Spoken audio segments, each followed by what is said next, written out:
This era is indeed the era where African countries that have been under the influence of France are breaking free, and it all starts with a change in government.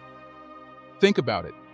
Immediately after the previous government in Mali, Niger, and Burkina Faso was overthrown and a new one installed, France's influence began to fall like a pack of dominoes, so much so that it is now widely known in the world that France has lost in the Sahel.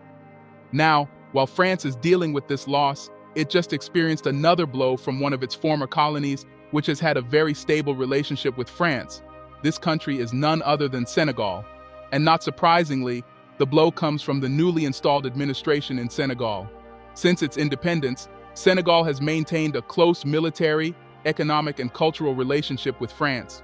It is also well known that the former president of Senegal, Macky Sall, had a very good relationship with French President Macron.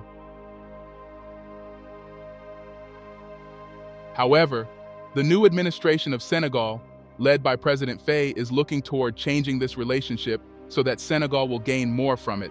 Recently, the Prime Minister of Senegal, Ousmane Sonko, a firebrand politician, known for criticizing perceived overreach by France in its former colony, gave a fiery speech at the Cheikh Anta Diop University in Dakar, where he criticized the presence of French military presence not just in Senegal, but also in other countries. In today's video, we will be analyzing some of the things he said. One of the first things he spoke on was regarding Europe's relationship with Africa, specifically about France's relationship with Senegal. He said that Africa's ties with Europe are intertwined with suffering, and Africa, the cradle of humanity, has often been the stage for unfair exploitation dictated by external interests. Therefore, there is a need for everyone involved to reevaluate the historical patterns and to promote a fair partnership with an unprecedented urgency. In his own words, "We are the architects of our own destiny. Together, we have the power to build a future where relations between Africa and Europe are based on justice, solidarity, and mutual respect." The Prime Minister went on to reiterate the one-sided beneficial relationship that Europe has with Africa. He said that the majority of the wealth of Europe comes from the exploitation of Africa for centuries. This relationship with Europe, which obviously benefits Europe more than it does Africa, has led to resentment and hate and generated what is now called anti-Western or anti-French sentiments across the African continent. However, he said that the majority of Western elites, in their ignorance, have explained these anti-Western sentiments that they are caused by Russia and China so that they can manipulate Africa, especially the youths. But the Prime Minister stated that that reasoning is a false notion, and Africa has passed the time when it can be manipulated by a few regimes.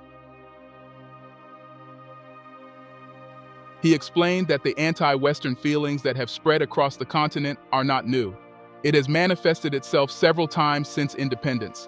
The only difference is that prior to this time, this feeling only manifested in a few African leaders, but right now, it has manifested and settled in the hearts of the African masses as a result of the current state of the continent. This feeling has been nourished most especially by the failure of the often corrupt African ruling elites and the one-sided beneficial relationship with Europe, which has become glaringly obvious to the African masses. Moving on, the Prime Minister spoke specifically of Senegal and France's relationship. Calling out President Macron and his administration, Ousmane Sonko stated that many European and singularly French governors are uncomfortable with Senegal's sovereignty political discourse and have set themselves to disrupt and intervene. This objective played out during former President Macky Sall's administration when Sonko's political party was persecuted by the Sall regime. The Prime Minister revealed that during this violent persecution of his political party, which led to the death of 60 people, thousands of injured, and more than 1,000 political prisoners, the French government never announced what was happening in the country, the European Union did not condemn what was happening, and the worst thing was that President Macron came out openly to congratulate former President Macky Sall for doing what was necessary to save his country. Imagine that. How can you congratulate someone for an action that led to the death of 60 people and injured thousands? It is no wonder that anti-French sentiments are spreading across the continent. The Prime Minister went on to reaffirm that President Faye's administration remains committed to ensuring a change in Senegal's relationship with France. This doesn't necessarily mean that Faye's administration would break away completely from France. Rather, it intends to pursue a fair and mutually beneficial relationship where Senegal would get the very best. Prime Minister Sonko went on to speak about how France has popularized the doctrine of not supporting authoritarian regimes, which has led to African countries isolating other African countries. He was speaking specifically about the military governments in the Sahel and how the ECOWAS bloc, with the support of France, isolated Mali, Niger, and Burkina Faso through sanctions. In his own words, "It is unacceptable for Africans to be subject to ostracism and isolation on African soil. It is unacceptable. They are our brothers from the Sahel, and we will do everything we can to close the links and bring them our solidarity." Still, on the same issue, the Prime Minister stated that those who condemn military regimes, especially the West, have no problem partnering and seeking diplomatic relations with anti-democratic regimes when they want to negotiate for market or oil. This is hypocritical. Sonko further said that it's best for the internal problems of a country to be solved by the citizens of that country without any interference from external forces. And he said for the case of the Sahel, it would be best to first analyze the cause of why the coups took place rather than the symptoms before condemning anything.